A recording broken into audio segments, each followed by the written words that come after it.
Hi guys, welcome to Swal, Single with a Life. We are continuing with our series, Effective Singleness. And last episode, we looked at character trait you should marry, which was episode 7, even though in the video itself, the title said episode 8, which is an error, so please forgive me.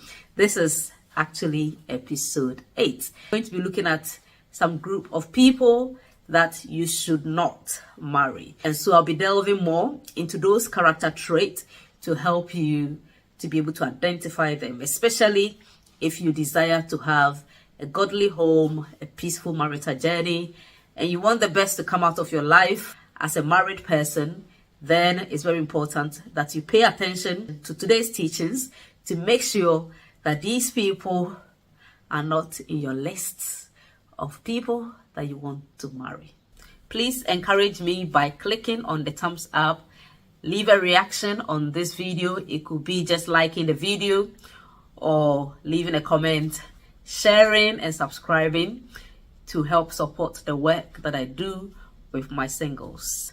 Thanks for joining me once again. Let's get straight into what we are doing in this episode, which is people you should not marry. Before I give you the first group of people you should not marry, I would like to read a scripture in Proverbs 25:24. It says, "It is better to dwell in the corner of a housetop than in a house shared with a contentious woman." So this is New King James Version. Some of the versions, instead of contentious woman, they will say quarrelsome woman or a nagging woman. Number 1, do not marry a contentious person. Now, the Bible specifically said contentious woman because women takes their contention or their nagging or quarrelsome nature to another level, because we all know how emotional women are. But there are men who are also very contentious. They like to nag, they like to quarrel, they're always ready to fight. Everything is argument. Every little thing, they turn it into an argument. So I'm going to categorize this whole contentious people by adding angry people, okay? So don't marry a quarrelsome or an angry person, yeah? And naturally, somebody who is quarrelsome is an angry person, or somebody who is contentious or likes to nag, they are angry people. And you would say, well, we all get angry. Yes, we all get angry, but there are levels of anger. There are people who are very quick-tempered. Even if it's a joke, it will turn into a fight. So, for example, there are people that when they get angry, their anger takes so long to cool down. And you will see a typical example in the way they behave when they are angry. So, for instance, somebody who is very quick-tempered, who has anger issues or anger problems, will be very abusive when they are angry. That's when you see them banging the door. They will throw things at you. They can even hold your dress and rip it out. They can slap you. They will beat you. They will call you names. They would insult you. And some even get to the point whereby they start cursing.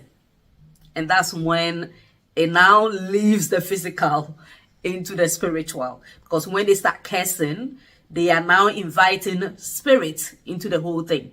And we know that demons and spirits feeds on negativity.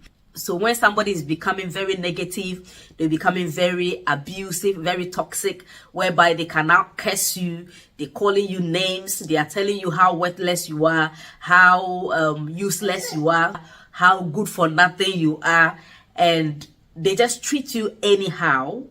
That is another level of anger that you cannot live with forever. And we know that marriage is meant to be for life. Until death do you part. But there are people, because of the angry person they married, they can go into early grave. They can die early. Okay, we've heard about people whose husbands have beaten them to death. There are wives who have shot their husbands. Where do you think this is coming from? This is all out of bitterness, anger, which is out of place. So if you're in a relationship, you need to understand that whatever character you are seeing, whatever attitude the person is showing you, it's not going to be different when you get married. So if they are abusive, if they like to curse, if they like to call the names of gods and saying, I'll curse you with this God, I'll curse you with this spirit, I'll curse you with Amewowor.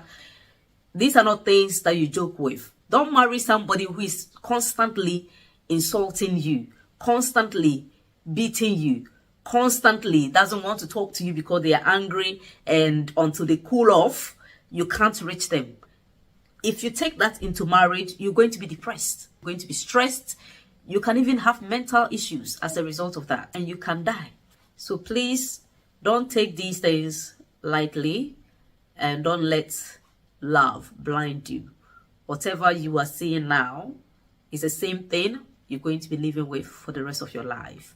And maybe at the moment you're in a relationship and you are coping with this character trait because you can't see the person. So maybe once in a while they do it and you feel, okay, I can manage. But remember, when you marry, you're going to be living under the same roof. So it's going to be intensified. You're going to be seeing it every day, and that is when it becomes a problem. And the last thing you want to do is to divorce. Okay, so sometimes people start off and they try to make it work, and it doesn't work, and eventually they have to break up, they have to divorce. But a broken relationship is better than a broken marriage. Okay, so please break the relationship if this is your reality right now. It will not work in the long run if you want your peace of mind and you want to have a successful marital journey. Number 2, do not marry somebody who is unforgiving. Unforgiveness is also part of what happens when somebody is contentious. The reason why it takes so long for people to cool down when they are angry or they keep nagging and nagging and nagging is because they haven't forgiven. And sometimes these things, they can be very subtle, and if you are not careful, you might think it's normal, but no. It can cause a lot of problems later on in marriage.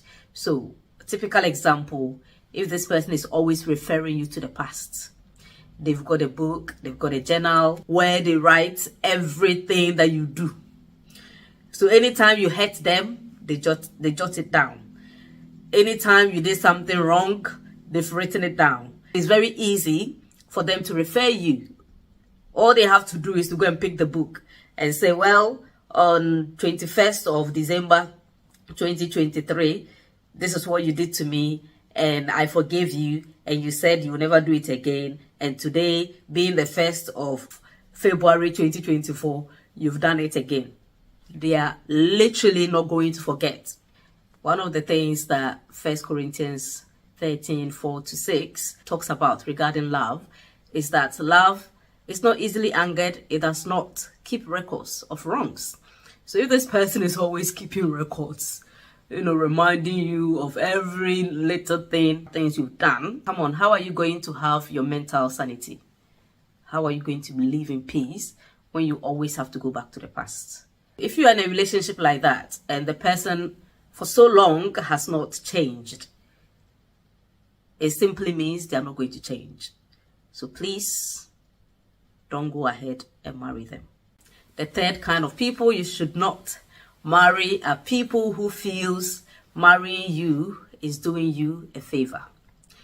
They feel like if you don't marry them, no other man will marry you, or no other woman will marry you. They feel like they are your life. It's as if they hold your oxygen box, and if you don't marry them, they are going to drop it, and that will be the end of your life. That is a lie from the pit of hell. No human being has such power over your life. It's only God who has that power. And even God, he doesn't threaten us. He doesn't force us to accept him. Jesus came to die for the whole world, but he still gives us our free will to accept him as our Lord and personal Savior if we want to have a life with him. So nobody should threaten you and make you feel so scared that if you don't marry them, anybody you marry will die. We've had a situation like that in Swal, where this guy is in a relationship with a Swalian and was doing the wrong thing. And when the girl wanted to pull out, he's like, if you don't marry me, any man you marry will die. And I said, nonsense. That is nonsense. You don't threaten somebody because you couldn't have your way with them. So we had to pray, obviously. Sometimes when people come up with such things, it's a sign that they are dabbling in the demonic. So they think they have enough power to make your life miserable. So definitely, if you're in a relationship or you've met somebody who's threatening you like that, pray against it. Okay, pray against it and cut off from the person. We had to literally get rid of this person from Swal. One of the key things you always have to look for when you are getting married is to make sure that you have the peace of God about it. You have to be at peace. There should be no fears, no doubt, no pressure. So anybody that makes you feel under pressure or feel scared and making you to wonder if you are doing the right thing or not is not the right person for you. You should be eager, you should be happy, wanting to live with the person, and not just wanting to leave the person because you feel threatened or you feel it's a favor that you are doing them or they are doing you a favor. That is the wrong approach for marriage. If this is your reality, then you've got to put your feet down, because sometimes what they do is they will try and get your parents on board, they will try and get your pastors on board, and they don't show your pastor or your parents or your uncle or whoever your guardian is, they don't show them the side that you know.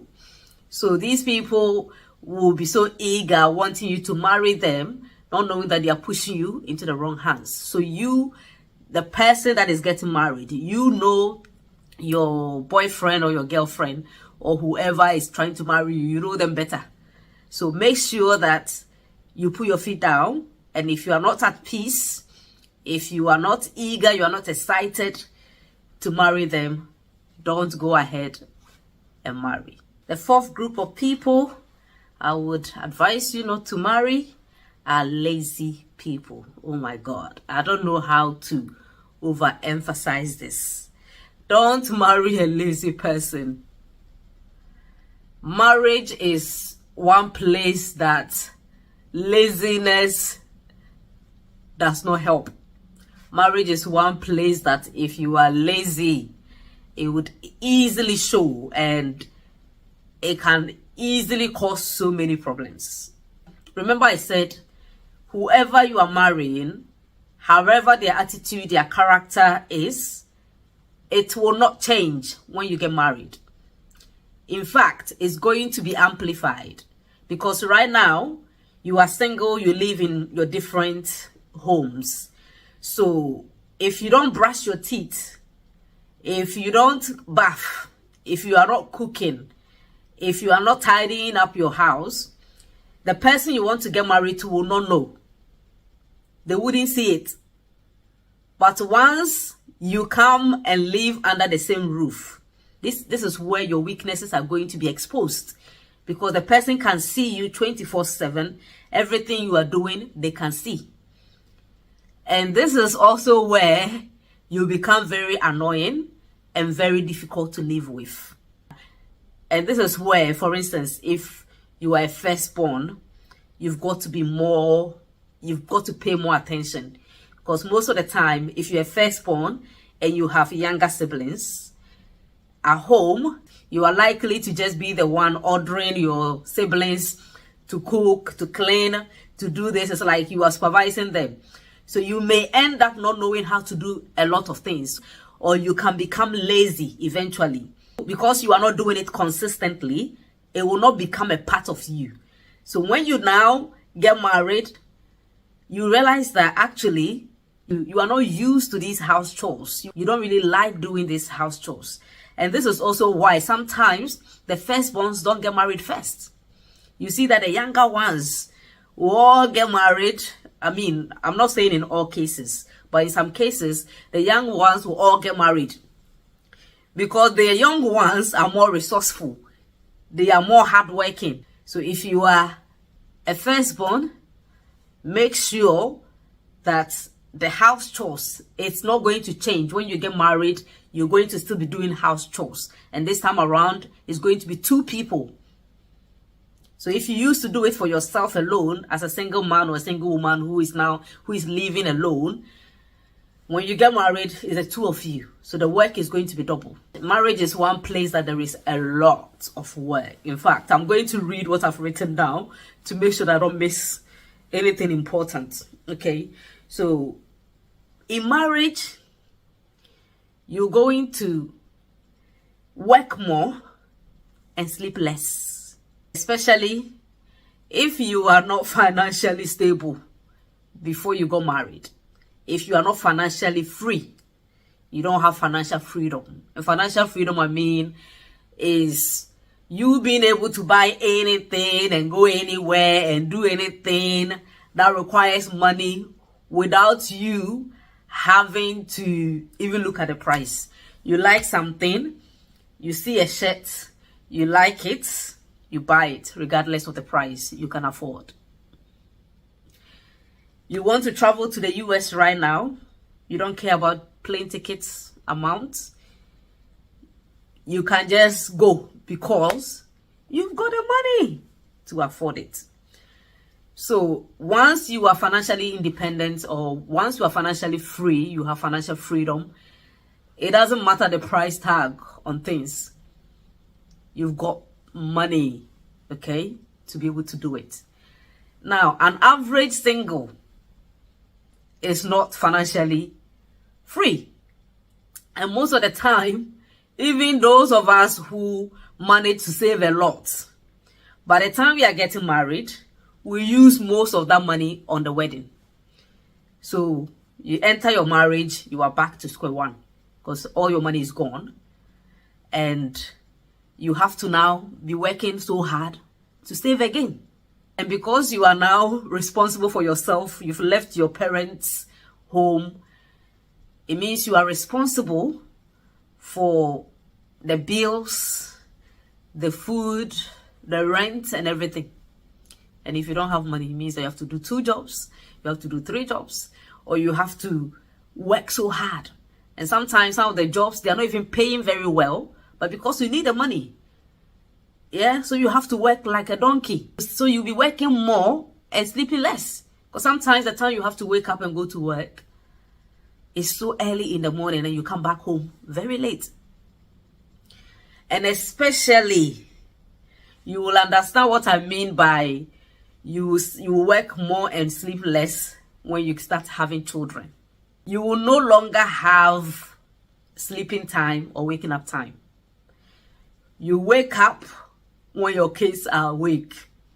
You sleep when they are asleep. And even you can't sleep when they are asleep because you've got work to do. Yeah, especially when the kids are very young. They are still babies or toddlers. When during the day they keep you so busy, so there are some house chores you may not be able to do when they are awake until they go to bed, until they are having a nap. That's when you start running around. Oh, let me quickly do this before they wake up. So you wouldn't have enough sleep. And if you are a lazy person, this is where your true character will start being exposed. You'll be struggling to handle parenting. When we do our prayer retreat with our singles, sometimes we do an all night. And we finish around 4 o'clock or 5 o'clock in the morning. When we finish, if you are single, you can decide to sleep from that 5 a.m. till about 5 p.m. in the evening. Nobody cares. But we, because we have kids, we go to bed around that 5 a.m. By 6 a.m., 7 a.m., the kids are awake. We have to wake up. So we don't have the luxury to sleep for the rest of that day. So if we are lazy, how are we going to manage it? Another example is that when you are single, you can decide not to cook. You can decide to sleep the whole day. You can decide not to clean your house. You can decide not to wash the plate. In fact, there are some singles who eat push their plate under their bed, or they leave their plate in their sitting room and go to bed. The next day they wash. When you are married, you can't do that. You start doing that, you'll be branded a dirty person. You can't just decide that for a whole week you're not going to cook. Your kids have to eat. And also, if you used to be the person who would just eat rice, maybe you are a rice person, or you are a spaghetti person, a potato person, so every day that is what you eat. Marriage is different. Your husband may not be a rice person. He might be the kind of person who likes different kinds of food. And worst of all, there are some men who don't like leftover food. Every day they want fresh food. That is another topic on its own. Yeah, those men, I don't know whether I should add them to the kind of people you shouldn't marry or not. I don't know. Yeah, there are people like that. They want fresh food every day. So if you are lazy, you're gonna struggle, because every day you have to be cooking. Every day you have to be cooking. Yeah, so you can't be lazy in marriage at all. And then when you have your kids, when they start going to nursery, to kindergarten, primary school, this is work. This is work. And I have been fortunate, if I should put it that way, because all the time when I had my kids, I stay home on maternity leave for at least 1 year before I go to work. And I noticed that when my daughter was 1 and I went back to work, I still felt like I went to work too early. I felt like I've returned to work too early. But there are people, there are wives who have to go back to work when their child is 3 months. And that 3 months, you are just literally coming off postpartum. Your body probably is not even in place yet, because childbirth brings all kinds of complications to a woman's body. So your body is still coming together. You have to go to work. Why? Because many times the financial backing is not there. So there are people who even go to work after 1 month. They have to go to work. And if you are lazy, how do you cope with having a little baby and then going to work? And some people who go back to work after their maternity leave, they have to leave home very early. They have to wake up very early, about 5 a.m., about 6 a.m., some 4 a.m., get the kids ready, take the kids to nursery before they go to work. And when they finish work, on their way, they have to go and collect the children from the nursery and come home with the kids. And when you come back home, childcare continues. All the things you have to do. Yeah. So it is hard work. A lot of work for both you and the person you are getting married to. This is why you cannot marry a lazy wife. You cannot marry a lazy husband. Lazy men also tend to leave everything to the wife to do. And that's why I've been teaching on the Married with a Life why some husbands do not help their wives. One of the reasons is laziness. Laziness. People marry thinking this is my arrival point. So that's the kind of people you shouldn't marry. People who think they've arrived. I've arrived, I'm married, so I'm settled. Like the way we say, you need to settle in marriage. When are you settling down? All these terms are examples of how people's mindset is. They feel marriage is a place to settle. So they get married and they settle. They don't want to work. They don't want to work hard. They don't want to do anything. They leave everything to the woman to do because they feel, yes, this is my time to cross my leg and let somebody take care of me. That kind of laziness is not going to make your marriage work. It's going to put a lot of pressure on your relationship. You're not going to have enough time together. You're not even going to be able to raise your kids properly if you're a lazy person. So marriage is not an arrival point where life stops. it's not your heaven. Marriage is not heaven, whereby you feel I've now arrived in heaven, everything is going to be rosy, or my husband is the one that needs to work. Let me just sit down and eat, sleep, produce kids, and just be there. No. It's also not a place where you feel like your wife should take care of you.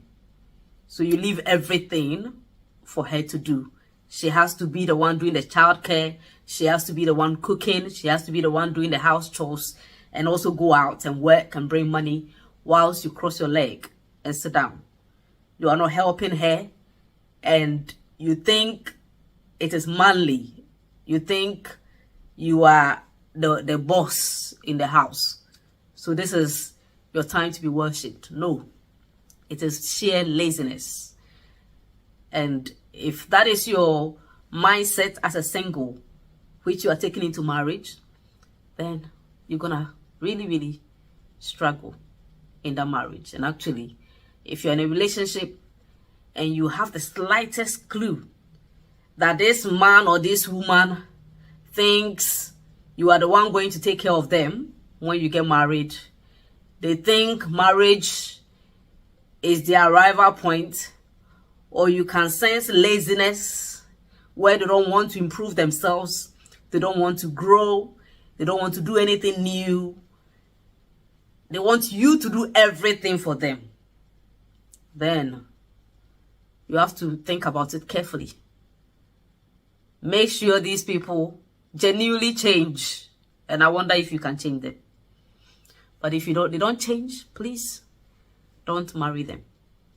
If you are somebody who is into business, or you are into ministry, or you are into something like what I'm doing, and you don't have support from your partner because your partner is lazy, that is when your life will stop. You can't do anything again. You can't become useful to your society again. Your dreams will now die. All your aspirations will die. And that is not good. Okay, so marriage is supposed to make us, bring the best out of us, not to break us, not to bring the worst out of us. And this is why it's important that you choose carefully. You put all your emotions aside, use your head. Your head first. Your head means that you have to look at all these characteristics. And I've given you practical reasons, practical examples for you to check and make sure that you are choosing right. Because this is your life. It is your life. And it can make or make you.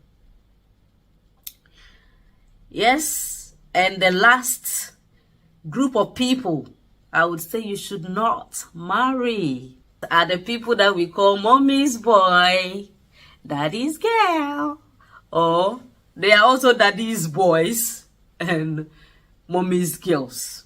Okay, but that is so deep that I don't want to do it on this episode. I want to do it as a standalone video.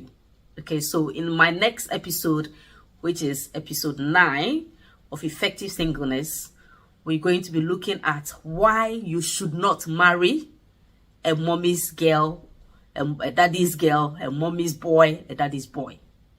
And if you decide that you want to marry them, at least you will have a very good background understanding of who they are and probably how to handle them. So I'm looking forward to episode 9, and I hope you are excited and also looking forward to that episode.